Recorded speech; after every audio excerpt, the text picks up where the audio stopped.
Bonjour à tous, bienvenue dans le MAC qui fait du bien. Comment se relever suite à des événements difficiles ou un échec professionnel, sortir de sa peur ou simplement ouvrir les yeux sur une décision à prendre ce matin. Pour avancer malgré les obstacles, notre invité nous partage sa révolution intérieure, mais également une méthode qui aurait même inspiré les services secrets. On vous dit tout en seconde partie de l'émission pour développer son intuition. Nous sommes avec un homme heureux. C'est aussi le titre de son best-seller, numéro 1 des ventes en France. Pour la première fois dans cette émission, et je suis ravie, Laurent Gounelle, philosophe, romancier, conférencier et j'en passe, est avec nous. Bienvenue Laurent Gounelle. Bonjour Karine. Je suis ravie de vous recevoir. Très heureux d'être là. Vous aimez le décor qu'on a choisi pour vous aujourd'hui? Oui, c'est très chaleureux, ça donne envie de s'enfuir en vacances. Vous arrivez à maintenant voyager incognito, justement, avec tous les romans que vous avez fait, les best-sellers qui sont mondiaux?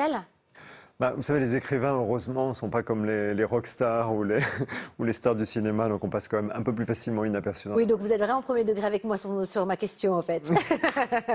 En tout cas, on est ravis de vous avoir. Et vous êtes hyper rock'n'roll, Isabelle, aujourd'hui. Je dévoile Ça y est, ma vous vraie dévoilez. personnalité. Et oui, et c'est quoi? Je vois un soleil Et la sur vos lune. bras et la lune. En plus, vous allez en parler aujourd'hui de la lune. Oui, et la lune est là aussi. Il y a tout le cycle de la lune. Ah, donc en fait, quand vous faites une chronique, vous vous tatouez. C'est ça. Je suis Vraiment, très mais juste, influençable. ouais, voilà, mais c'est tellement investi dans vos chroniques. Et Kevin, comment vous allez aujourd'hui? Eh ben, je suis en pleine forme et aujourd'hui je vais vous parler d'une technique de respiration assez magique, assez étonnante. Et oui, et d'ailleurs, ça va être un teasing parce qu'on va recevoir justement la personne qui est un peu le représentant en France de cette thérapie. Tout à fait. Ah, voilà, Et vous, super Karine, teasing. Hein. Cette boîte, c'est quoi sur votre bureau? Ah oui, alors c'est vrai, heureusement que vous me le dites, je l'ai oublié. Alors cette boîte que vous voyez, attendez, je vous la montre. C'est une boîte en bois, n'est-ce pas? À l'intérieur, j'ai caché quelque chose, Laurent Gounelle. Vous avez sorti un livre que j'ai adoré, que j'ai dévoré en 2 jours. C'est Intuitio, où vous nous expliquez que finalement comment développer notre faculté intuitive, hein, notre clairvoyance. Alors, on va faire un jeu. Essayez de deviner.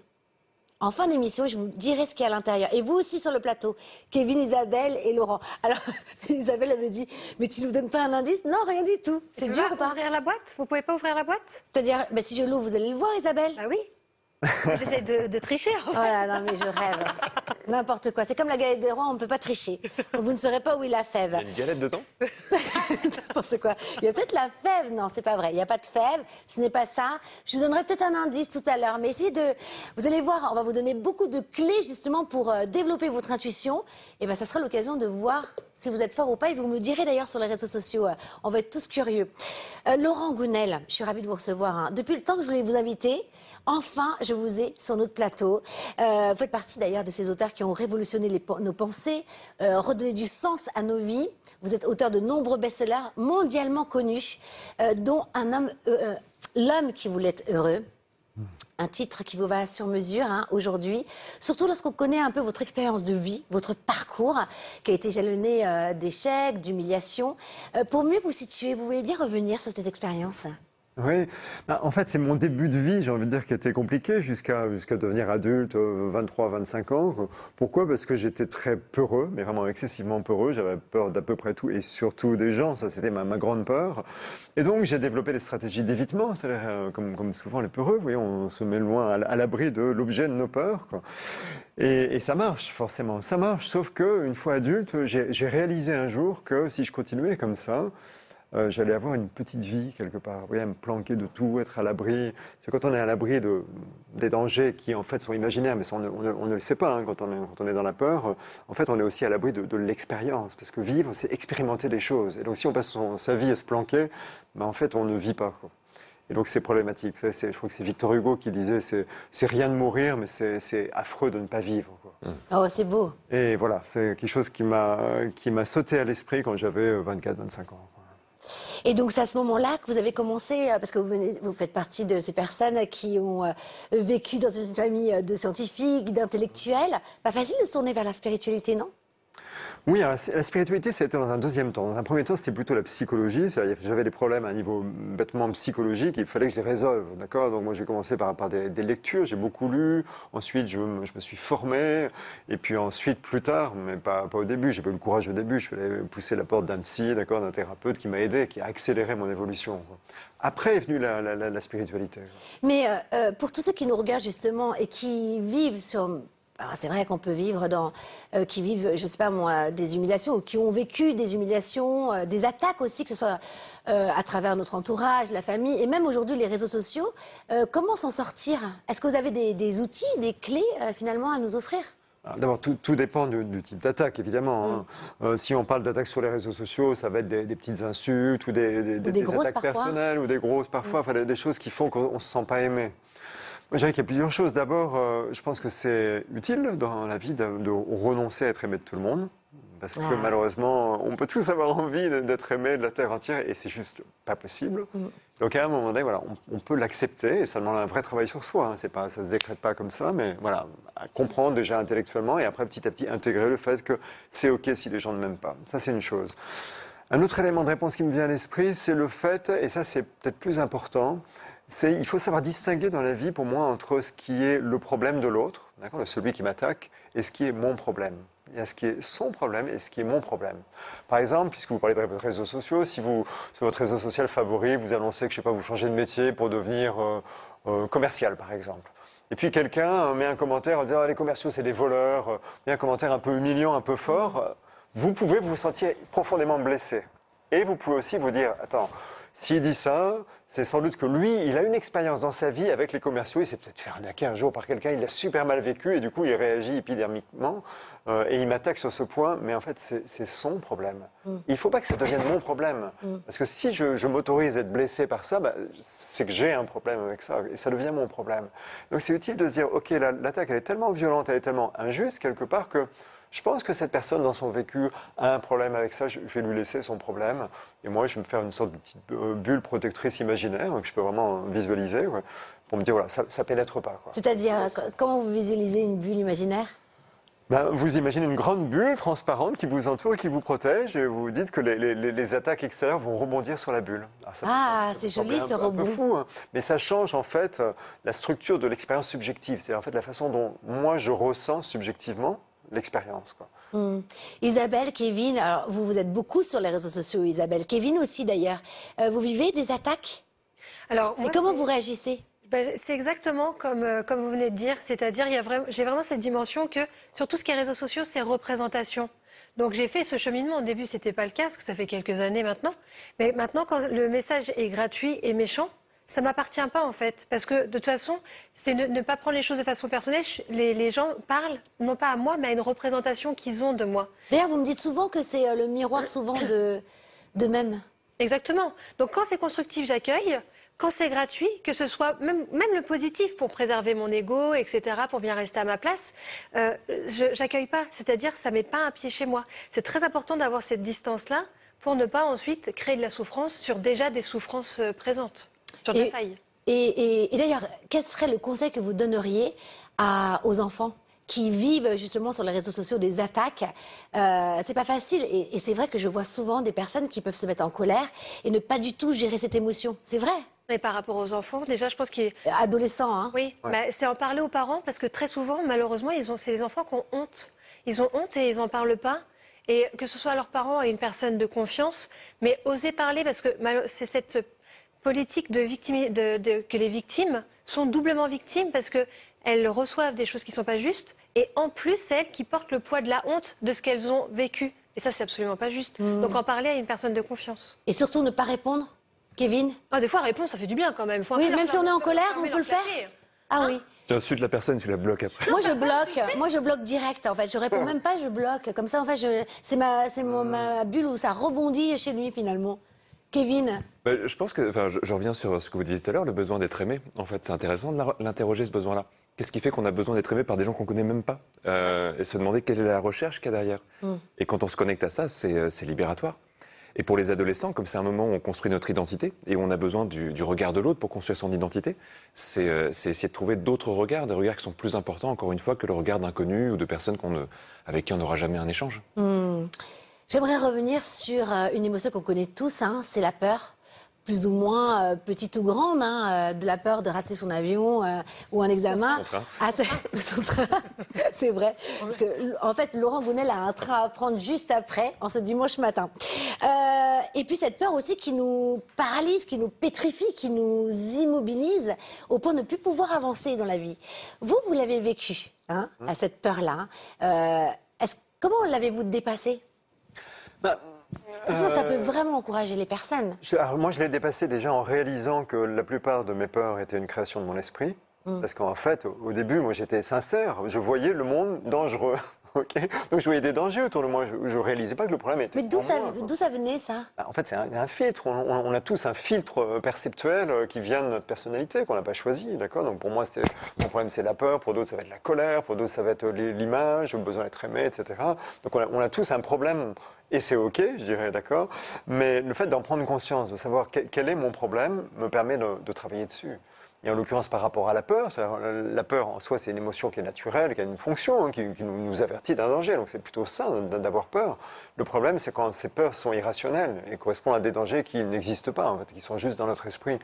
Et à ce moment-là, ce qui est intéressant, c'est de prendre conscience de quelle est la réalité, donc un peu retirer nos lunettes, vous voyez, notre filtre, pour essayer de voir la réalité vraie, comme disaient les enfants, quoi.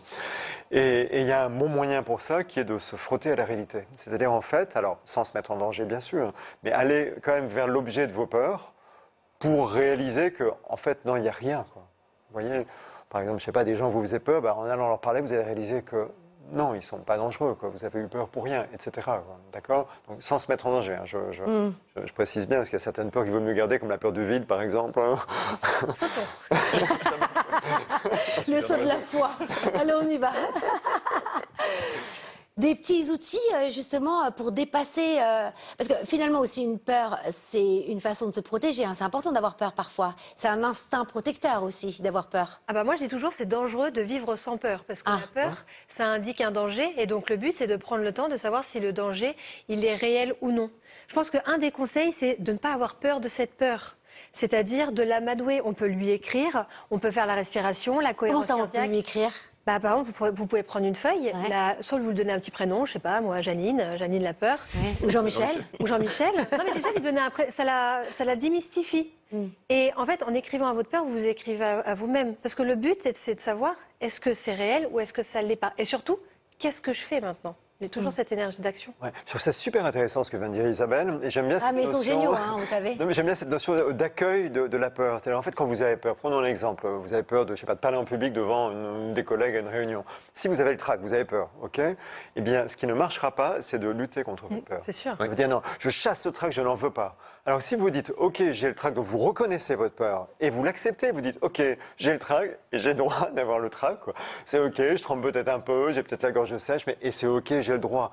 Eh bien, à ce moment-là, il y a beaucoup plus de chances qu'elle se dissipe, qu'elle s'évanouisse, que si vous luttez contre. Donc, Kevin, Oui, ça c'est le genre de sujet qui vous passionne en tant que formateur en hypnose. J'adore la peur. Mais j'adore la je peur. me reconnais un petit peu en tant qu'ancien timide dans le...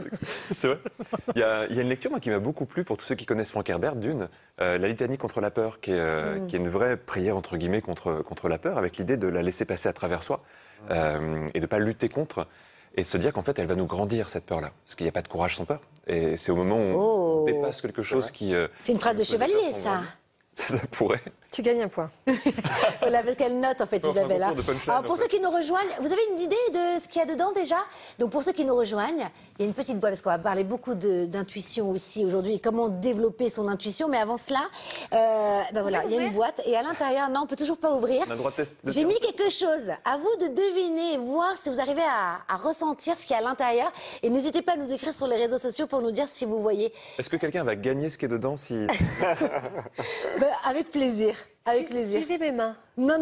Alors, une idée ou pas? Un clafoutis? Un micro. Un clafoutis que j'aurais bien écrasé. Un micro. Ah, vous n'êtes pas loin. C'est bon. Et vous, Laurent? Est-ce que c'est une forme un peu arrondie? Je sais pas, il faudrait la dessiner, cette forme. Je la vois pas. ouvrir la boîte. Oui, on pourrait l'arrondir finalement, quelque part. Okay. Ça va ou pas? Non, pas d'idée? Aucun objet? Une poule? Rien? Ah non, On l'ouvre? Ah, vous avez dit quoi? Une poule? Je dis rien. Est-ce qu'il y a du bleu? Hein? Est-ce qu'il y a du bleu? Non, il n'y a pas de bleu. Alors, on va continuer, mais continuez un petit peu à ouvrir un peu votre Votre esprit, votre âme, on va en parler dans quelques instants, mais avant cela, alors vous êtes romancier aujourd'hui, mais vous avez étudié les sciences humaines entre la France, les États-Unis, l'Asie. Vous avez sillonné le monde entier à la rencontre d'hommes et de femmes sages qui ont éclairé en tout cas, qui vous ont donné un nouvel éclairage sur la vie. Alors, chaman, philosophe, scientifique, intellectuel, etc. Quelle a été, comme ça, la rencontre la plus marquante qui pourrait nous encourager ce matin? Alors, il y a eu en effet toute une période de ma vie où je me cherchais des mentors. Ouais. Et comme je n'avais pas de conscience écologique à l'époque, j'hésitais pas en effet à traverser un océan pour aller rencontrer quelqu'un. Une rencontre marquante, c'est super difficile de répondre à la question, parce que j'ai rencontré plein de gens qui m'ont apporté des choses différentes. Ce que je peux vous dire en revanche, c'est que j'ai cessé d'avoir cette démarche de chercher un mentor le jour où j'ai réalisé qu'en fait, n'importe qui pouvait m'apporter quelque chose. Oh, c'est joli. Mais c'est la vérité. Magnifique. Et en fait, mais vraiment n'importe qui, c'est un inconnu que vous croisez. Et en fait, quand vous vous intéressez aux gens, que vous les observez aussi, vous apprenez des choses d'eux. Pourquoi? Parce qu'en fait, on fonctionne tous différemment. On l'a un peu évoqué tout à l'heure quand on parlait de personnalité. On dit on a tous des personnalités différentes. Et en fait, finalement, quand vous observez les autres, vous voyez qu'ils ont des réponses à vos problèmes, tout comme vous avez des réponses aux leurs. Et finalement, par le dialogue, par la discussion, par la vraie rencontre avec un grand R, j'ai envie de dire, on apprend beaucoup sans avoir besoin de... Vous avez rencontré par exemple un chaman, racontez-nous, est-ce que vous avez été... parce que c'est quand même pas tous les jours qu'on rencontre un vrai chaman, c'était où, c'était qui? Alors, c'était un chaman péruvien. Ouais. J'ai passé une semaine, c'est une retraite spirituelle, d'accord. Pour tout vous dire, j'étais un peu déçu. En fait. Oui, parce que... Non, mais c'est intéressant. Voilà, j'aimerais vous dire, j'ai vécu un truc extraordinaire avec ce chaman, et je me suis retrouvé en lévitation. Et en fait, non. D'accord. Il faut dire que en fait, j'avais été préparé par rapport à ça, en suivant une sorte de formation avec un Américain, spécialiste des chamans, qui avait vécu avec eux, enfin voilà, qu'ils avaient étudié, et en fait qui en parlait très très bien pour s'adresser à l'occidental que j'étais et que je suis toujours d'ailleurs. Donc pour décrypter finalement ce qu'il faisait. Et ça, c'était absolument passionnant. J'ai adoré ces moments-là. Et quand j'ai enfin rencontré le chaman auprès de qui lui s'était formé, j'ai pas vu tout ça en fait. Bon, déjà il y a la barrière de la langue, évidemment. Je parle pas espagnol, quoi. Bon, voilà, il y avait une traduction, mais forcément il y a des déperditions et j'ai pas été bluffé plus que ça, quoi. Et vous avez eu une rencontre marquante dans votre vie? Ah, moi j'en ai une. Ah, Tous les jours j'y pense. c'est vrai? Ouais. Dites. C'est vous. Oh, vous allez me faire pleurer. Comme ça en live. Vous pouvez ouvrir la boîte? Non, toujours pas. Ah, d'accord, en fait, vous m'achetez, c'est ça. Hein. Et vous, Kevin? Ah, j'en ai eu plein, mais là, je réfléchissais, je pensais à mon premier éditeur, en fait, Charles Anthony, qui est mort il y a quelques années, mais qui est quelqu'un qui était exceptionnel et qui s'était intéressé au chamanisme corse, pour le coup. Enfin voilà, c'était un personnage. Ce qui est intéressant, si je vous pose la question, c'est que vous me acteur, ouais. racontiez quelque chose, hein, un petit truc croustillant, Ah, même sur moi d'ailleurs.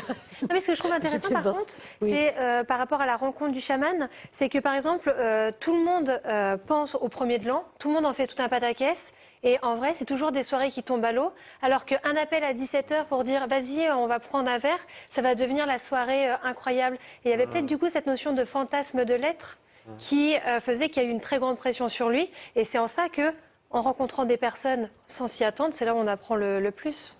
Tout à fait. Et oui, et en plus, j'allais justement rebondir sur ça en disant que finalement, vous n'êtes pas fasciné par les gens. Et ça, c'est quand même rassurant parce qu'on se dit, on va voir un chaman et finalement, on peut ne plus voir clair et essayer de toujours trouver des choses qui ne sont pas réelles. Et vous avez quand même gardé votre esprit. Bon, maintenant, il est certain que c'était quelqu'un qui avait des capacités assez exceptionnelles. Ah ben non, là franchement, Mais- ça tombe à l'eau. Hein. Non, on n'y croit plus Non, du non, tout. mais en hein. fait, je pense que c'était juste pas un pédagogue. Vous Bien voyez, sûr, il y a vraiment une grande différence entre avoir soi-même des vrai. capacités assez extraordinaires et pouvoir, peut-être, puisque c'est ce qu'ils prétendent, hein, communiquer avec l'âme des plantes, par exemple. Et c'est autre chose quoi, de alors vous ça, communiquer l'expliquer avec et l'âme des plantes de vous le transmettre. Vous voyez, c'est L'âme des chacun plantes, son communiquer métier. avec l'âme des plantes, ça m'intéresse ça. En fait, les chamans ont cette capacité. Par exemple, si vous êtes souffrante, hein, vous avez une maladie, par exemple, certains chamans très évolués peuvent se mettre dans une forme de transe, dans une forêt, et dialoguer avec les plantes de la forêt pour savoir laquelle de toutes ces plantes, parmi les millions de plantes qui sont présentes autour de lui, va être celle qui va vous guérir, quoi. Et ça marche, il faut le savoir, ça marche, quoi. Et un conseil, peut-être. On ne sait pas, mais vous voyez, l'industrie pharmaceutique va beaucoup en Amazonie, notamment auprès des chamans, pour se renseigner. Et après, ils vont synthétiser les plantes dont le chaman aura dit ça guérit telle maladie, etc. C'est la vérité. C'est intéressant, oui. Je me dis, pour ceux qui veulent voir en replay l'émission, on a reçu le druide la semaine dernière, Oui. qui parlait un petit peu de ça, justement. Et je pense que le druidisme et le chamanisme sont très proches, au fond. Complètement. Et le conseil le plus marquant?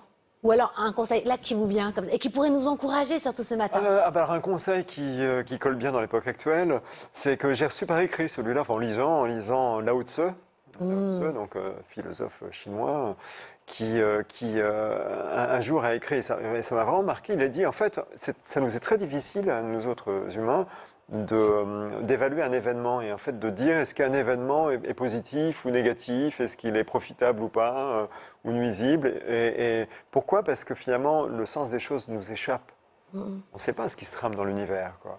Et donc on peut tous avoir tendance, quand il nous arrive quelque chose de pas très agréable, à l'étiqueter coup dur, d'accord, ça c'est une tuile, etc. Et parfois il faut des années pour réaliser qu'en fait non, ça ne l'était pas, quoi. D'accord, moi je l'ai vécu personnellement. Enfin, il y a, je sais pas, 25 ou 30 ans, je me suis fait licencier. Je peux vous dire que je l'ai mal vécu dans l'instant. Là, pour le coup, j'ai vraiment étiqueté ça coup dur, je me sentais humilié, etc. Et aujourd'hui, avec 25 ou 30 ans de recul, je sais que c'était l'une des meilleures choses qui me soit arrivée dans la vie, quoi. Parce que je n'étais pas épanoui dans mon métier. Et finalement, si on ne m'avait pas mis à la porte, j'y serais peut-être encore toujours à me maintenir la tête hors de l'eau et être malheureux comme les pierres. Le Tse disait aussi, lorsque vous êtes trop dans le passé, vous êtes dépressif. Quand vous êtes trop dans le futur, vous êtes anxieux. Mais quand vous êtes dans le moment présent, vous êtes heureux. Oui, et ça, tous les maîtres spirituels du monde entier, quelle que soit la tradition, insistent sur l'importance de l'instant présent, du moment présent. Le bonheur, c'est dans le présent. Vous ne pas non plus aussi d'ouvrir la boîte? Non, toujours pas, Isabelle. Dis donc, mais alors encore moins, je vais même la verrouiller pendant la pub tout à l'heure. Merci Laurent Gounel. Une chose est sûre, c'est que personne Ouvre la boîte. n'ouvre la boîte pour le moment. Et surtout pas vous, Isabelle. Mais en revanche, c'est le moment de vous retrouver dans le conseil qui fait du bien. C'est parti? Oui. On vous adore, hein, mais vous êtes sûr que vous n'avez pas raté votre vocation? Moi, je pense que c'est comédienne, regardez. C'est Jean-Michel. Apparemment, la Lune pourrait nous aider. Voyons ça. Je la vois bien, là. Par contre, on fait comment pour y aller, là? Comment on fait pour être en contact avec la Lune? Elle est à des millions de kilomètres. Je suis pas Armstrong. Oh, c'est super joli. Hein. C'est quoi, cette histoire? Super jolie. Ah, j'adore Jean-Michel, là. Il est tellement mignon. Hein. Ah, mais il essaye. Hein, Alors, c'est vrai, comment toucher la Lune? Ou les étoiles? Alors, on va la toucher en ouvrant la boîte. Non, j'ai arrêté. Non, alors, on va pas toucher forcément la Lune physiquement, mais on va se connecter à ses énergies. Par contre, je suis obligée de contredire un tout petit peu Jean-Mich, c'est son petit surnom. Oui. Elle n'est pas à des millions de kilomètres, la Lune, de la Terre. Elle est environ à 384 000. Ça, on peut le sortir dans un dîner. Ça mouche tout le monde et ça mange pas de pain. Je note. Mais... Ça dépend pas de l'heure? Non, parce qu'elle... Ah oui, non, c'est environ 384 000 parce qu'il y a des variations. Ah oui, parce que ici vous êtes piégée, Isabelle. Non, mais je vais lui donner... N'invitez jamais Kevin à un dîner. Hein. Alors, dites-nous tout. Donc, en astrologie, la Lune, elle représente l'énergie de tout ce qui est en lien avec les émotions, l'intuition, l'écoute de son être intérieur. Et là, depuis le 21 janvier, on est dans l'énergie de la nouvelle Lune en Verseau. Donc, en fait, c'est vraiment le moment pour se concentrer sur ses objectifs, sur ses besoins. Et c'est le moment d'oser, si on le souhaite, évidemment en fonction de ses ressources et ses limites, parce que le but, c'est pas de nourrir des injonctions à la performance, mais d'ouvrir vraiment un nouveau chapitre et de se concentrer sur ses nouvelles actions. Et en Verseau, c'est l'énergie d'indépendance et de liberté. Donc on casse ses chaînes, on s'envole et on fait ce qu'on souhaite en respectant de nouveau ses limites et celles des autres. Donc pour pouvoir se connecter à l'énergie de la Lune sans chercher à... Je ne sais plus comment ça s'appelle pour aller sur la Lune, ils ont un scaphandre. Je sais pas si c'est pas... C'est pas un scaphandre. Oui, une combinaison... de ski, voilà. C'est génial. Ou en ouvrant la boîte. Non, je vais arrêter. Non, pour se connecter à l'énergie de la nouvelle Lune, je vais vous proposer un exercice. Oui. Donc on va faire ensemble, et les téléspectateurs et téléspectatrices, elles peuvent le faire également chez eux. Ok, on a besoin de quoi? D'une feuille, d'un stylo et de laisser venir dans votre esprit un chiffre entre 1 et 5. Donc là, tout de suite, on prend une feuille, un stylo, on se concentre et choisir un chiffre tout de suite. Alors moi, c'est 5. Ok. Et vous, Laurent? 4. 4. Donc je note 5. On note 5. Alors non, vous allez noter le mot qui est associé au chiffre, donc je vous invite, je fais de nouveau la maîtresse comme la semaine dernière. Vous adorez ça, hein? J'adore. Ouais. Donc je vais le répéter à chaque fois 2 fois, donc prenez des notes, vous notez à chaque fois le mot qui est associé au chiffre. Donc le 1, c'est indépendance. 1, indépendance. 2, curiosité. 2, curiosité. 3, organisation. 4, espoir. espoir. Oh, Quand c'est est-ce beau. va revenir la galette Et 5, inspiration. Ah, Donc là, ce que je vous invite, c'est à être concentré. Vous pouvez prendre, si vous le souhaitez, de grandes inspirations, expirations, à regarder le mot que vous avez écrit. Et pour répondre à la question comment créer une nouvelle indépendance par rapport au mot, vous allez laisser venir tout ce qui vient dans votre esprit, dans votre corps. Ça peut se faire sous forme de sensations physiques, au niveau des émotions, des pensées, des souvenirs, etc. Le but, c'est que vraiment lié au mot, vous soyez dans l'écoute de votre être intérieur.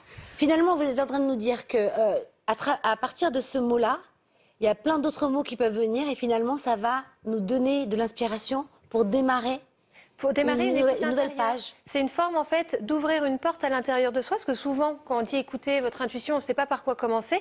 Et en fait, on a oublié de prendre le temps de s'écouter. Parce que l'intuition, ça peut être vraiment par le corps, par les Vous émotions. jouez, par les Kevin et souvenirs. Laurent, parce que moi, je vais vous demander ce que vous avez Mais il a écrit. écrit galette, alors. Non, bon. j'ai- Non, mais sérieux, on va écrit arrêter là. espoir. Vivement le mois de février, hein, parce que, en fait, Kevin, depuis qu'il a mangé de la galette Il ne pense qu'à ça. des rois sur le plateau, eh bien, il ne pense qu'à ça. Mais pas du tout, c'était le 4 et c'était espoir. J'ai plein de jolis mots qui me sont venus autour de ça. Alors, par exemple, Mouvement. d'accord. Alors ça, qu'est-ce que ça pourrait dire pour la nouvelle page? Que l'action pour aller vers le renouveau passe par le mouvement. Après, c'est peut-être le mouvement du corps, pour créer une nouvelle Génial. énergie, le Moi, mouvement ok. géographique. Laurent, C'est sérénité qui m'est venue. ah, c'est beau. Donc, ça va passer par travailler sur la sérénité ou rester dans cet état-là. Ou laisser la sérénité guider. La sérénité, c'est une émotion positive et elle invite à l'action. Donc c'est parfait au final. Alors moi, pour inspiration, j'ai pensé à couleur. Vous n'avez pas pensé à ouvrir la boîte? Non, c'est intuition. Et quelle couleur? La joie, du coup? C'était plutôt du couleur soleil un peu, oui. Ah bah la joie. Voilà, Le la jaune, joie. C'est Voilà, donc c'est ça. Bah voilà, ça va être ça pour entamer cette nouvelle lune. C'est génial. Merci beaucoup, Isabelle. plaisir. Laurent Gounel, vous restez avec nous. En seconde partie de l'émission, nous allons aborder sous un tout nouvel angle l'intuition, cette petite voix intérieure que l'on appelle aussi clairvoyance. Comment peut-elle nous servir au quotidien? Vous allez voir que même la CIA aurait développé une méthode pour accéder à une information en un claquement de doigts. Et oui, c'est possible. On se retrouve tout de suite après une petite pause, le temps de chercher par la fenêtre cette lune invisible. Et d'ouvrir la boîte. Et bien sûr, non, de penser à la boîte. Qu'est-ce qu'il y a dans ma boîte? À tout de suite.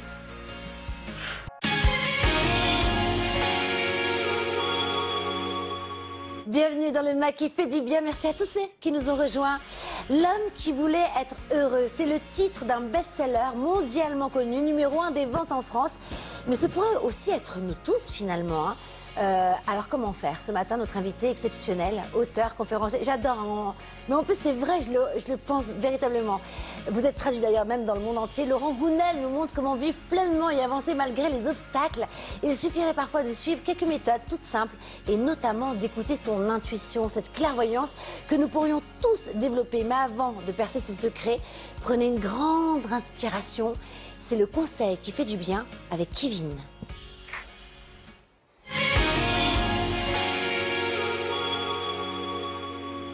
Alors Kevin, on va où aujourd'hui? Qu'est-ce qu'on fait? Alors on va dans le froid aujourd'hui, mais on va surtout dans la respiration. En fait, j'aimerais vous parler d'une technique qui est basée sur la respiration et qui a pour but de nous reconnecter à notre énergie. Et il faut savoir qu'en fait, il y a beaucoup de techniques dans beaucoup de traditions qui sont basées sur des techniques d'hyperventilation. Mais j'aimerais vous parler d'un personnage en particulier qu'on surnomme Iceman, qui s'appelle Wim Hof. Et c'est un personnage qui est très intéressant parce qu'il fait des choses assez folles. Il a plusieurs records. Notamment, il s'est amusé à monter l'Everest en short et en sandales pour montrer son niveau de résistance au froid. De résistance tout court. De résistance tout court, oui. oui. On peut le dire. C'est quelqu'un qui, je crois qu'il a le record d'apnée aussi en eau froide. Il est resté plus de 6 minutes sous la glace, immergé complètement. Et il ne fait pas juste ça parce qu'il aime le froid, mais parce qu'il a remarqué qu'en fait, l'exposition au froid était une des meilleures façons de préserver la santé. Il a même fait aussi des recherches où il se faisait inoculer des virus en montrant que son corps résistait particulièrement bien et combattait très très bien les virus. Et son exposition au froid, en tout cas, y est pour beaucoup. Et vous savez, Kevin, alors c'est incroyable que vous nous parliez de ça aujourd'hui parce que on reçoit très prochainement, je crois que c'est la semaine prochaine, Jean-François Tual, qui est un petit peu le représentant du Wim Hof en France. Et ça va être exceptionnel. Il va tout nous raconter. Alors, est-ce qu'on va comment ça se passe. jeter dans l'eau glacée Vous savez que j'y pense, hein. Je vous D'accord. assure que c'est vrai, on est peut-être à 2 doigts de mettre un tonneau et peut-être qu'on va tous tester. Et Jacuzzi. Ça promet une bonne émission. C'est ça, ouais. Moi, je suis presque capable de le faire. Hein. Mais on verra la semaine prochaine. En tout cas, Wim Hof a popularisé un petit peu cette pratique et depuis, il y a plein de gens qui vont se baigner dans des lacs glacés, qui vont se baigner dans de l'eau froide, dans des piscines froides et qui notent vraiment ces bienfaits-là. Mais pour se préparer à ça, il a mis en place une technique de respiration qui est basée sur l'hyperventilation. Pour ceux qui connaissent le yoga du feu, le yoga Tummo, ça ressemble un petit peu à ça. Et j'aimerais vous proposer cette technique, qu'on l'expérimente un petit peu ensemble. C'est quoi le yoga du feu? Ils sont obligés de marcher sur des braises? Non. Non, c'est plutôt qu'ils Ils sont dans la ouvrent des grave. boîtes. Qu'y a-t-il dans cette boîte? C'est plutôt qu'ils se mettent dans la neige, en fait. Et ils vont vraiment réchauffer le corps avant de s'exposer dans le froid. Ah, C'est les génial, moines je dans ne connaissais pas le l'Himalaya, yoga du feu, c'est super. C'est des très belles techniques, ça fait vraiment du bien. Et c'est un rituel que je vous propose de faire le matin pendant quelques jours. Vous allez voir que ça change énormément de choses. Et surtout quand on est en hiver comme ça, on peut, si on peut, en tout cas sortir sur son balcon, sa terrasse ou juste ouvrir la fenêtre. Mais juste avant, donc, il y a une technique. Quels vont être les bienfaits avant qu'on le fasse, cette technique? Alors, ça donne de la vitalité, ça donne énormément d'énergie, mais c'est pas une énergie qui est fausse, c'est une énergie qui dure aussi. Et donc, il y a cette idée-là, même si c'est une hypothèse, mais en tout cas que ça aide vraiment le système immunitaire à combattre pas mal de maux de l'hiver. En fait, on va s'exposer au froid, on n'a plus peur du froid, une fois qu'on s'expose au froid. On parlait des peurs tout à l'heure, la peur du froid, c'est une peur à dépasser aussi. Et en fait, quand notre corps il dépasse la peur du froid, il est paisible dans le froid, au lieu d'être stressé par la tension du froid. Alors allez-y, alors on va le faire sur le plateau avec ceux qui nous regardent aussi. Exactement, je vous explique la En plus, méthode. dimanche matin, c'est pas mal. C'est plutôt sympa, on va tous le faire ensemble. Je vous explique juste à 3 étapes. D'accord. Première étape, c'est de l'hyperventilation pure et simple. On va inspirer le plus possible avec le nez, relâcher l'air, inspirer avec le nez, relâcher l'air. Alors si je le fais en 2 secondes, ça va donner... Et on va faire ça une 30aine de fois. D'accord, on le fait 30 fois là. Ah, Ok. attends, je vous explique les 3 D'accord. étapes. Alors déjà, après 30 hyperventilations comme ça, on peut tourner un petit peu, etc. Rassurez-vous. Vous savez que j'ai une émission à présenter jusqu'à la fin. Non, je précise juste, il y a 2 cas de figure où c'est déconseillé. Quand on est alors, dans l'eau ou en voiture ou sur un vélo, évidemment. Et pour les femmes enceintes, c'est pas forcément une très bonne idée. Ou pour les gens qui sont vraiment cardiaques à la C'est bien de limite. le dire. Mais sauf dans ces cas-là, bah voilà, au pire, on tourne un petit peu, on a des petits picotements et tout ça. Mais c'est tout à fait normal et après, on se sent bien. Deuxième étape, on va vider tout l'air du corps. Et on va se mettre en apnée vide, c'est-à-dire une apnée sans air. Comme on a hyperventilé, on va tenir assez longtemps. Parfois, on est étonné de ça. Et là, il y a une sorte de bien-être incroyable parce qu'on a besoin de rien et même pas de respirer. Ce qu'a priori, on n'a pas vécu depuis avant notre naissance, en fait. Même pas besoin de respirer. Et puis, une fois qu'on a vraiment besoin de reprendre de l'air, on va remplir les poumons et on va tenir en contractant un peu les muscles en apnée pleine. Et là, on va tenir une 15aine de secondes. Et ça, c'est un cycle. Donc, hyperventilation, apnée vide, apnée pleine. Et l'idée, c'est de le faire au moins 3-4 fois, ce cycle-là. Donc ça va prendre 7-8 minutes, ça dépend un peu de nos apnées. Et on se sort de ça revitalisé. Et dans la méthode Wim Hof, après avoir fait ça, il y a la douche froide, ou se mettre dans le froid pendant quelques minutes. Le corps est réchauffé, plein d'énergie et exposition au froid. Alors on le fait une fois alors. On le fait une Et fois. comme ça, vous pouvez le réitérer chez vous, à la limite, en nous regardant. Pour ceux qui nous regardent, faites-le pas avec peur. nous. On va le faire environ une 30aine de fois. Essayez de ressentir tout ce qui se passe dans votre corps. Je vous dirai quand passer à l'apnée vide et quand passer à l'apnée pleine. Essayez vraiment de donner à votre corps plus d'air qu'il n'en a jamais eu. En fait, c'est très bon pour le corps. Ok. Vous êtes prêts? Oui. On y va.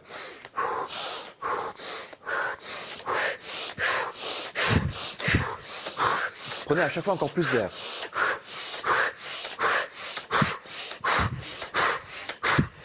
Maintenant, videz tout l'air du corps.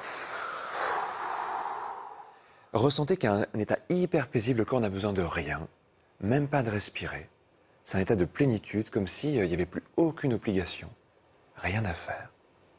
Alors parfois ça dure assez longtemps, puis tout d'un coup, prenez tout l'air qu'il est possible de prendre de vos poumons, contractez certains muscles du corps, les bras, les épaules, sentez que c'est comme une forme de tension.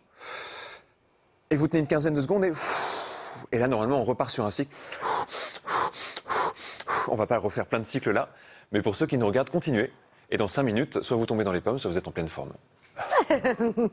Non, Eh ben, en tout cas, ça donne de la joie, moi, je trouve. Ouais, ça Hein, dynamise, hein. on a l'impression que ça oxygène toutes les molécules de notre corps. Mais oui, Un en fait, peu. on respire pas assez et on respire pas bien. Et là, tout d'un coup, ça C'est ça. redonne un élan de vitalité. Mais dans toutes les thérapies, quand on reçoit des thérapeutes, à chaque fois que ça soit une médecine ancestrale ou moderne, on revient tout le temps sur la clé, c'est la respiration. C'est quand même incroyable. on revient aussi sur quelque chose. Oui, c'est quoi? La boîte. Ah oui, alors pour ceux qui nous rejoignent, la boîte, oui, Isabelle est obsessionnelle sur cette boîte. Alors je vous explique. Là, nous allons parler d'intuition, comment améliorer notre clairvoyance, notre intuition. Alors j'ai fait un petit jeu. Essayez de deviner, en fait, en fin d'émission, qu'est-ce qu'il y a dans cette boîte. Vous pouvez jouer en famille, voilà. Vous n'avez pas toujours... Alors, je vous donne un indice. Il y a eu quelque chose que vous avez dit tout à l'heure, il y avait un indice. La poule? Non, je ne dirais rien, il y avait un indice, voilà. Non, mais tout Pour à ceux l'heure, qui vous ont avez suivi. dit après, j'ouvre la boîte. Non, j'ai jamais dit ça. On va passer tout de suite à Laurent Gounel. Alors, vous êtes auteur de nombreux best-sellers mondialement connus et j'aimerais revenir sur un de vos derniers ouvrages. C'est Intuition. Alors attention, hein. Il m'a passionné. C'est un thriller initiatique où finalement on développe à travers finalement ce roman aussi nos facultés intuitives. Le point de départ de l'écriture de ce livre est improbable. Tout part d'une rencontre extraordinaire. Racontez-nous. C'était il y a 7 ou 8 ans, je donnais une conférence à Paris et à l'issue de la conférence, il y a un inconnu qui vient me voir et qui se présente, il s'appelle Alexis Champion et c'est un spécialiste de l'intuition et plus spécifiquement du remote viewing, littéralement en anglais, visualisation à distance. Et j'avais entendu parler de ça, j'avais lu un article une fois, je savais que les Américains avaient travaillé dessus, c'est une méthode pour accéder à son intuition.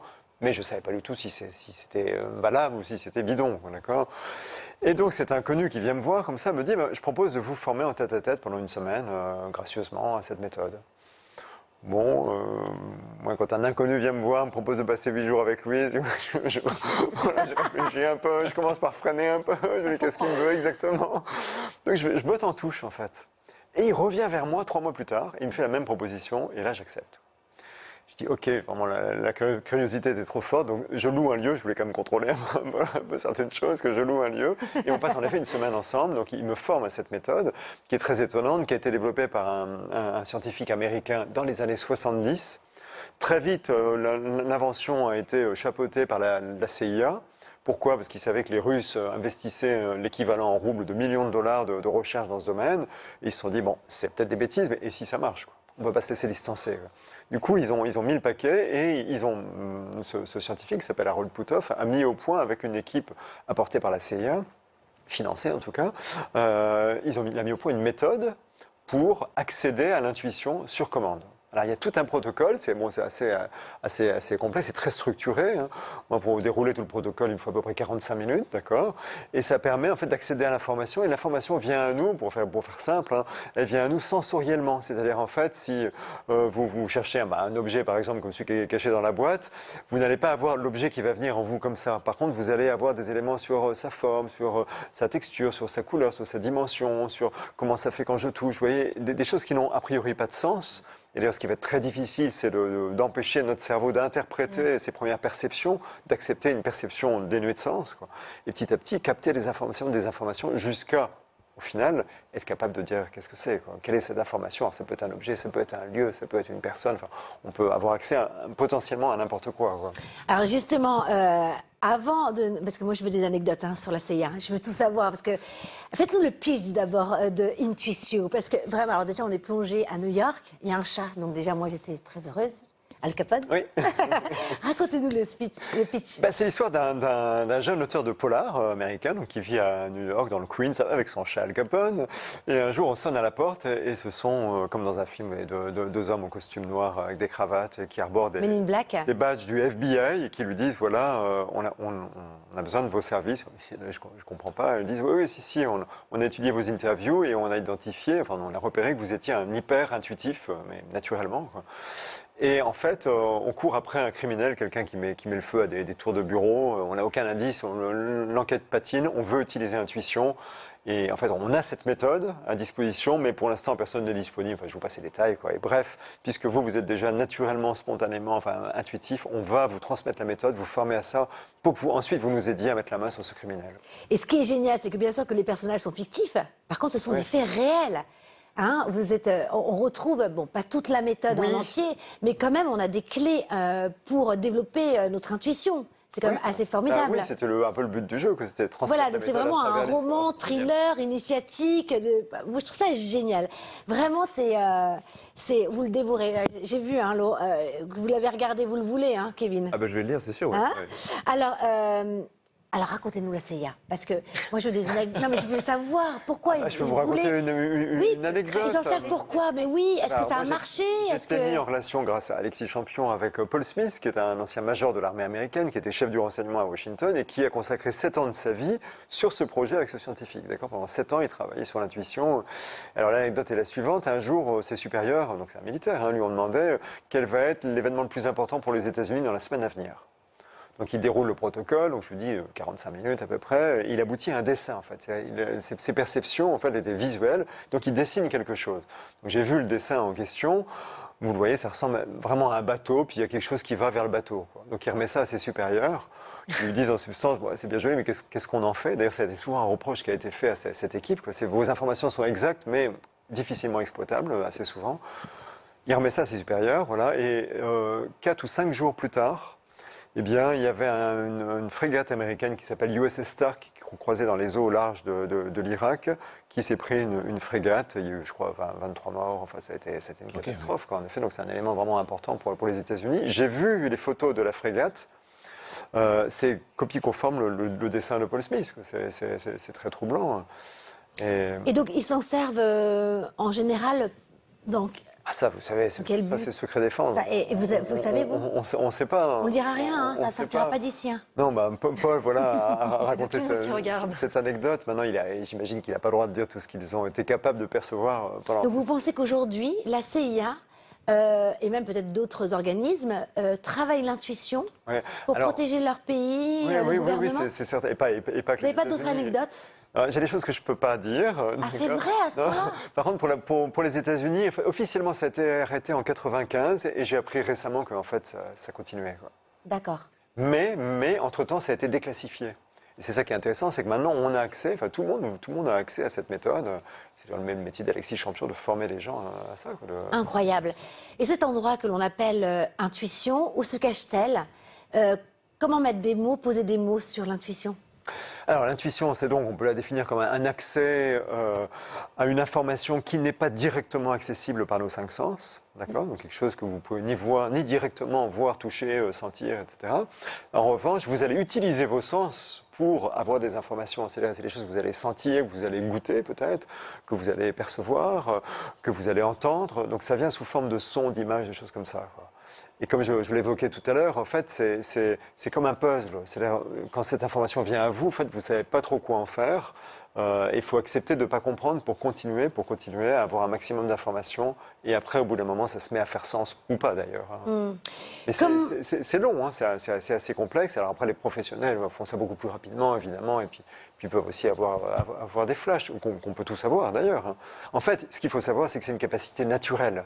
C'est indépendamment de la méthode, on a tous cette capacité en nous. C'est pas un don, voilà. On a tous cette capacité. C'est juste qu'on l'ignore parce qu'on l'a pas appris sur les bancs de l'école.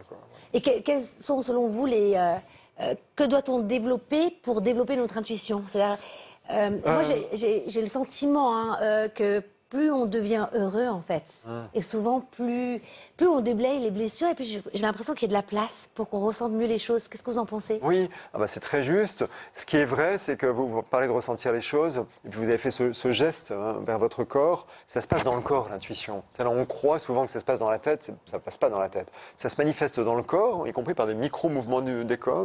Pour moi, c'est beaucoup dans le ventre, pour d'autres, ça va être dans la main, moi, c'est etc. pareil. Puis après, ça monte à l'esprit, d'accord, où les idées vont venir. Mais d'abord, ça se manifeste dans le corps. Ce qui veut dire que pour développer son intuition, pour nos téléspectateurs qui nous écoutent, en fait, c'est se reconnecter à soi-même. Donc vraiment dans son corps. Alors, il y a plein de méthodes pour ça, mais quelque chose qui aide, je dirais, c'est se déconnecter peut-être toutes les belles machines qu'on nous met entre les mains aujourd'hui et qui accaparent notre attention, d'accord, et qui tendent peut-être à nous couper un peu de notre corps. Donc là, par exemple, on a cette boîte. Bon, alors je sais que c'est difficile parce qu'on ne peut pas comme ça développer son intuition en une heure. Oui, on pourrait l'ouvrir, c'est vrai, Isabelle. Mais j'aurais pas voulu vous avoir dans la classe si j'avais été maîtresse d'école. J'aurais été sévère avec vous. Non, c'est pas vrai. Jamais de la vie. Qu'est-ce qu'on pourrait faire pour ressentir ce qu'il y a à l'intérieur de cette boîte? Pour les personnes qui nous regardent, qui veulent s'amuser à développer un peu l'intuition, qu'est-ce qu'ils pourraient faire? Vous voulez dire indépendamment de la méthode et du protocole qui dure 45 minutes à dérouler? C'est ça, parce que voilà, il faut lire votre livre finalement, Intuitio. Oui, ou d'autres, mais Non, le vôtre. C'est votre émission ce matin. L'idée, c'est à ce moment-là, si vous voulez le faire chez vous, c'est de vous dire, je me connecte à cet objet, parce que c'est un objet, je présume, donc je me connecte à cet objet, je me connecte, et vous vous posez de manière récurrente la question, c'est comment? Je dis bien c'est comment, et non pas c'est quoi, parce que si vous dites qu'est-ce que c'est, donc c'est quoi, en fait c'est votre mental qui va répondre. Et là, on va être dans la divination. Ok, ah, bah, c'est peut-être un bonbon, c'est peut-être ceci, c'est peut-être... Et donc, c'est comment? Et parce qu'en posant la question c'est comment, vous allez faire appel à des sensations, à des éléments sensoriels. Voilà. Et donc, vous posez la question c'est comment? Et vous ne posez pas de questions sur ce qui vient. Vous ne jugez pas vos idées. C'est comment? Si ce qui vous vient, c'est que ça gratte, vous notez ça gratte. D'accord, c'est voilà, basique. C'est jaune, jaune. Vous voyez du jaune, etc. D'accord. Isabelle, comment vous travaillez l'intuition? Et d'ailleurs, pourquoi vous ne trouvez pas là? Parce que j'ai qu'une obsession actuellement, c'est de vous faire ouvrir la boîte. Ah, c'est ça, mais vous êtes... Oui. Alors, vous êtes... T'es un peu taquin. Mais allez, donnez-nous des clés, parce que vous travaillez beaucoup l'intuition, vous aussi. L'intuition, ça passe beaucoup par le... Il n'y a pas de méthode magique, il n'y a que des chemins. Hein. Mais ça passe beaucoup par le lâcher-prise et l'instant présent, être vraiment à l'écoute de soi. Parce que, ce que vous disiez, hein. Ça passe par la respiration. C'est important d'être calme. Ça passe par le lâcher-prise, c'est-à-dire j'accueille, même si pour l'instant je ne comprends pas. Et ça peut être frustrant parce que notre cerveau, il n'aime pas ce qui n'a pas de sens. Donc c'est en ça qu'avoir un carnet... Moi, je suis beaucoup pour l'écriture, mais vraiment écrire tout ce qui vient. Et surtout également faire confiance en son corps. Plus on va faire confiance en ses ressentis, pareil, émotionnels, corporels, etc. Et plus on va savoir, on va ensuite les décrypter, parce qu'il y a des habitudes qui vont se mettre en place. Mais le but, c'est déjà de s'arrêter et de s'écouter. Et s'il y a un miracle qui doit exister pour une méthode, c'est vraiment à l'intérieur de soi. Kevin? Je pense qu'il y a deux manières de connaître le monde. Il y a l'intellect, et ça, on le travaille beaucoup à l'école, donc on l'a surdéveloppé. Puis il y a le truc qu'on a sous-développé, c'est le corps, c'est le ressenti, c'est le sensoriel. Et apprendre à faire confiance en autre chose que l'intellect pour connaître le monde, c'est hyper important. Alors, moi, c'est vrai que j'ai tendance à passer par d'autres états de conscience avec l'hypnose, mais je pense qu'il y a plein d'autres manières de faire qui permettent... Alors, j'aime pas l'idée d'enlever le mental, parce qu'en fait, il est toujours là, mais de ne pas le voir comme étant important, de voir qu'il y a autre chose qui est important. Un temps de pause du mental, peut-être, sans oublier qu'il est là. Oui, et puis peut-être aussi se rappeler que on connaît beaucoup de choses dont on n'a pas conscience. C'est juste là, à l'intérieur de nous, en fait. Selon vous, pourquoi développer son intuition dans notre vie quotidienne? Quel serait l'intérêt? Vous avez d'ailleurs, peut-être même un exemple? Oui, je peux vous donner un exemple. Eh bien, quand nous avons décidé de quitter Paris avec ma famille, donc pour une petite ville en Bretagne, en fait, on a choisi cette ville qu'on connaissait guère. Hein, moi, j'y allais en dédicace de temps en temps. Donc, on se promène dans les rues pour repérer les quartiers qui nous plaisent. Et puis, on est dans une petite rue à un moment donné, et on marche comme ça en famille. Et puis, il y a un haut mur qui fait au moins 3 mètres de haut sur notre gauche. Et alors, quand on marche dans la rue, subitement, je ressens que... Ce qui me traverse l'esprit, c'est ça doit être super agréable de vivre de l'autre côté de ce mur. Bizarre, c'est totalement irrationnel et je ne pouvais même pas voir. Mais c'était tellement fort, je le ressentais tellement fortement que j'ai pris le besoin d'escalader pour voir. Et puis j'ai pas réussi, hein, vous avez vu comme je suis rigolé, quoi. Ça n'a pas marché. Donc, j'ai passé mon chemin, quoi.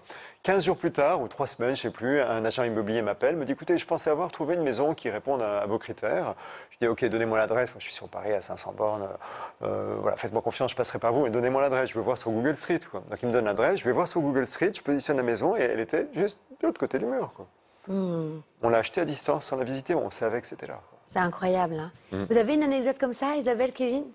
Moi, ça m'arrive vraiment, ça m'arrive souvent. Et la notion de maison, c'est exactement la même chose. Quand j'ai acheté la maison en juillet, moi, je suis pas quelqu'un de culotté, c'est-à-dire que j'appelle pas les gens pour dire non, mais c'est moi que c'est pour moi, etc. Et là, j'ai fait preuve d'un grand culot envers l'agent immobilier, parce que une amie m'a envoyé l'annonce. J'ai dit c'est ma maison.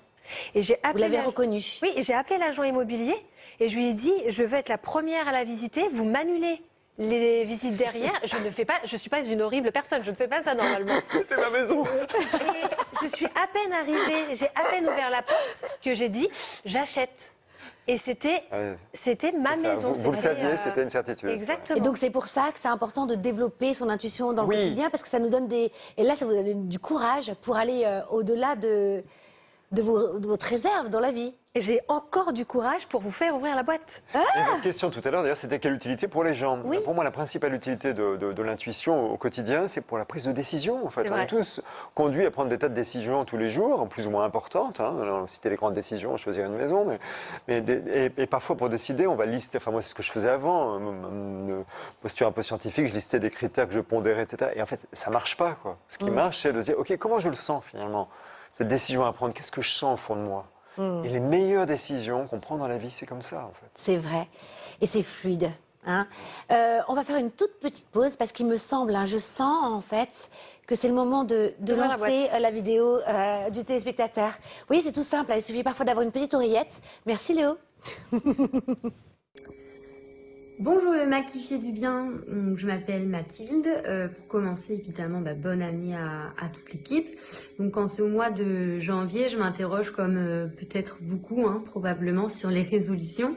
Et donc voilà, on dit beaucoup qu'il faut poursuivre ses rêves, mais est-ce qu'il faut tous les poursuivre? Est-ce qu'il y a des grands rêves à prioriser au détriment des petits rêves? Est-ce qu'il y a même des rêves qui seraient un peu inutiles?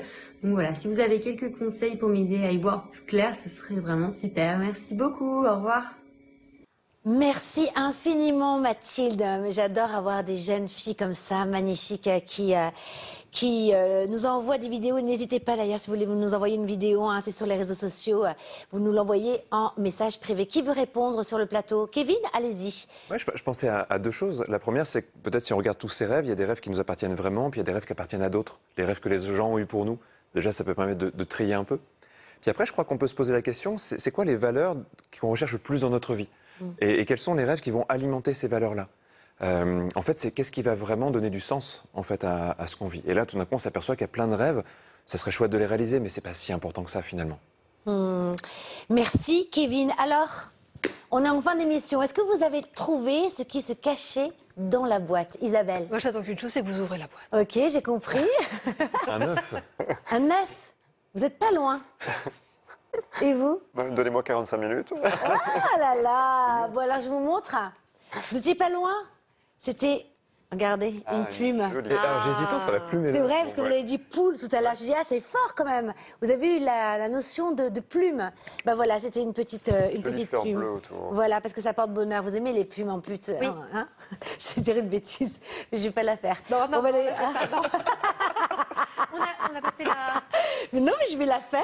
Mais dis donc, vous êtes toute excitée aujourd'hui, Isabelle. Oui, on Alors, va qu'est-ce faire la qu'il y a petite dans la phrase. boîte? Oui, mais On va j'ai faire envie la de faire petite- des boîtes. Allez, ouvrez la boîte, Isabelle. Vous avez une petite boîte. On a une tradition. D'ailleurs, ce sont les téléspectateurs qui nous envoient une petite phrase qui fait du bien chaque semaine. Et donc, on la lit pour encourager. Voilà, toutes les personnes qui nous regardent, on lit son prénom, sa région, et elle nous a envoyé, donc n'hésitez pas à nous envoyer encore une fois en message privé sur les réseaux sociaux une petite phrase qui fait du bien d'un auteur bien sûr connu. Hein. On y va, on pioche. Laurent, vous commencez? Oui, On est tombé Allez-y. sur une phrase de Laurent Gounel, du coup. Ça serait dingue, c'est vrai? Vous êtes tombé sur une phrase de Laurent Gounel? Non. Ah, incroyable. C'est une phrase de Boris Cyrulnik qui nous est Ah. envoyée par Fabrice Dagen. La résilience, forcément avec Boris, hein, la résilience, c'est l'art de naviguer dans les torrents. C'est très joli. Magnifique. En plus, c'est un ami à vous, Boris Cyrulnik? Pas un ami, mais je le connais. Ouais, formidable. Hein. Comme la danse sous C'est la la classe. au Hein. final. Alors, allez-y, Kevin. Alors, c'est une phrase qui nous est envoyée par Anna de Paris, une phrase de Paulo Coelho, qui dit « Il n'y a qu'une chose qui puisse rendre un rêve impossible, c'est la peur d'échouer. » Très joli. Merci, Kevin. Alors, moi, c'est une phrase de Coluche qui a été envoyée par Catherine de Nice. La franchise ne consiste pas à dire ce qu'on pense, mais à penser ce qu'on dit. Nuance. Voilà, une jolie phrase. Allez, tout le bonheur du monde est dans l'inattendu. Et c'est de Jean d'Ormesson et c'est envoyé par Pierrette d'Aquitaine. Je vais y arriver. Merci infiniment. Laurent Gounel, Intuitio, votre roman. Aujourd'hui, il y a une couverture. Moi, je l'ai reçu en doré. La couverture est or aujourd'hui aussi. Oui, oui, On peut le oui, retrouver oui. couleur or. Voilà un thriller initiatique pour passionnant. Vraiment, vous allez le dévorer. Je vous l'offrirai, Kevin, Avec tout à l'heure. plaisir. Enfin, Laurent Gounel va vous l'offrir. Merci infiniment d'avoir été avec nous. Vous n'allez pas rater votre train, vous allez voir. Merci à tous. On se retrouve la semaine prochaine, même jour. Mais merci Kevin et Isabelle d'ailleurs. Hein. D'ici là, plongez en vous, cherchez vos trésors, vivez comme des agents secrets. Écoutez votre intuition, écoutez-vous. Profitez de l'énergie de la nouvelle lune et surtout, surtout, surtout, Faites-vous du bien, beaucoup de bien, vraiment. Hein. À la semaine prochaine avec Iceman, ça va être génial. Merci infiniment, Laurent, c'était formidable.